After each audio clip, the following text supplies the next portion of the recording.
बांग्लादेश के पूर्व क्रिकेट कप्तान शाकिब अल हसन के घर पर पेट्रोल बम से हमला हुआ। यह हमला 5 अगस्त की शाम को हुआ। इसके कुछ ही घंटे पहले बांग्लादेश की पूर्व प्रधानमंत्री शेख हसीना की दिल्ली में हुई प्रेस कॉन्फ्रेंस में वो शामिल हुए थे। रिपोर्ट्स के मुताबिक 5 अगस्त की शाम बांग्लादेश के मगुरा जिले में मौजूद शाकिब अल हसन के पुश्तैनी घर पर कुछ अज्ञात लोगों ने हमला कर दिया। हमलावरों ने पहले घर पर पत्थरें फेंकी और फिर पेट्रोल बम फेंककर आग लगाने की कोशिश की। हालांकि समय रहते ही आग पर काबू पा लिया गया और किसी के घायल होने की खबर नहीं है।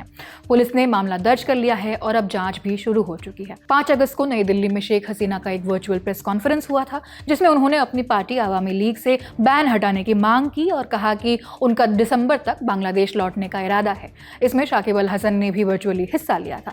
बांग्लादेश आवामी लीग ने एक्स पर एक वीडियो शेयर किया और लिखा, आवामी लीग की प्रेस कॉन्फ्रेंस में शामिल होने की कीमत, घरों में आग लगाया गया।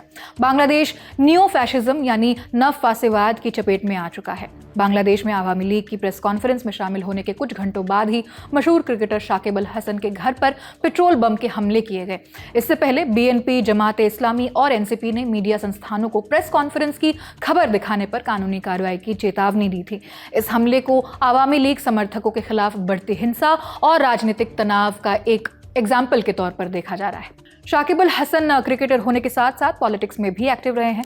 उन्होंने 2024 के आम चुनाव में शेख हसीना की आवामी लीग के टिकट पर चुनाव जीता था और सांसद बने थे। लेकिन उसी साल सरकार विरोधी आंदोलन के बाद शेख हसीना की सरकार गिर गई और उन्हें देश छोड़कर भारत आना पड़ा। इसके बाद से आवामी लीग के कई नेताओं और समर्थकों को निशाना बनाए जाने की घटनाएं भी सामने आती रही है। टाइम्स ऑफ इंडिया की रिपोर्ट के मुताबिक बताया जा रहा है कि शाकिब का प्रेस कॉन्फ्रेंस में शामिल होना कुछ लोगों को पसंद नहीं आया। शुरुआती जांच में माना जा रहा है कि इसी वजह से उनके घर पर हमला किया गया। हालांकि पुलिस ने अभी तक हमले की असली वजह की आधिकारिक पुष्टि नहीं की है और हमलावरों की तलाश जारी है। शाकिब अल हसन पिछले कुछ समय से बांग्लादेश में नहीं रह रहे हैं। राजनीतिक माहौल और उनके खिलाफ दर्ज मामलों की वजह से वो लंबे समय से विदेश में रह रहे हैं, यूएस में। स्टूडेंट प्रोटेस्ट के दौरान प्रदर्शनकारियों पर कार्रवाई को लेकर भी उनका नाम विवादों में आया था, जिसके बाद उनके खिलाफ कानूनी कार्रवाई की मांग उठी थी। इसी कारण उनका बांग्लादेश लौटना भी मुश्किल माना जा रहा है। बात करें इस प्रेस कॉन्फ्रेंस की तो शेख हसीना ने क्या कहा, सुनिए। Whatever fate awaits me, I will return to my people. I cannot stay away while my beloved countrymen are suffering. Sheikh Hasina ने ये भी कहा, मेरे साथ जो भी होगा मैं अपने लोगों के पास लौटूंगी। मुझे पता है कि मुझे हिरासत में लिया जा सकता है, जेल भेजा जा सकता है और मेरे खिलाफ बनाए गए मामलों में सजा देने की कोशिश की जा सकती है, लेकिन डर मेरे लोगों के प्रति मेरे कर्तव्य को नहीं बदल सकता। शेख हसीना ने कहा कि उनकी वापसी कुर्सी के लिए नहीं है, बांग्लादेश के बेहतर भविष्य के लिए है। उन्होंने मौजूदा सरकार पर लोकतंत्र, सेक्युलरिज्म यानी धर्मनिरपेक्षता और देश की विरासत को कमजोर करने का आरोप लगाया। आपको पता ही है, 5 अगस्त 2024 को बड़े छात्र आंदोलन के बाद शेख हसीना को प्रधानमंत्री पद छोड़ना पड़ा था और वे भारत आ गई थी।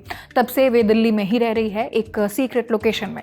उनके सत्ता से हटने के बाद मोहम्मद यूनुस के नेतृत्व वाली अंतरिम सरकार ने आवामी लीग पर काउंटर टेररिज्म यानी आतंकवाद विरोधी कानून के तहत प्रतिबंध लगा दिया। वहीं नवंबर 2025 में इंटरनेशनल क्राइम्स ट्रिब्यूनल ने 2024 के आंदोलन में के दौरान हुई हिंसा के मामले में हसीना को मौत की सजा सुनाई, उनकी गैर मौजूदगी में, जिसे उन्होंने राजनीतिक बदले की कार्रवाई बताया।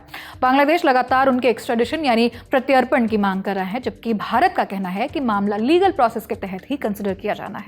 खैर, शाकिब अल हसन के घर पर हुए इस हमले ने बांग्लादेश की मौजूदा राजनीतिक माहौल पर भी सवाल खड़े कर दिए हैं। एक तरफ शेख हसीना वापसी के प्लान्स रखती हैं, आवामी लीग के फ्यूचर को लेकर बात कर रही हैं, वहीं दूसरी तरफ उनके करीबी नेताओं और समर्थकों पर हमले हो रहे हैं। इस खबर में फिलहाल इतना ही। जो भी अपडेट्स आएंगे हम आप तक पहुंचाते रहेंगे। मेरा नाम आकांक्षा गोगोई है, कैमरे के पीछे राहुल कुमार है। आप देखते रहिए ललन टॉप। शुक्रिया।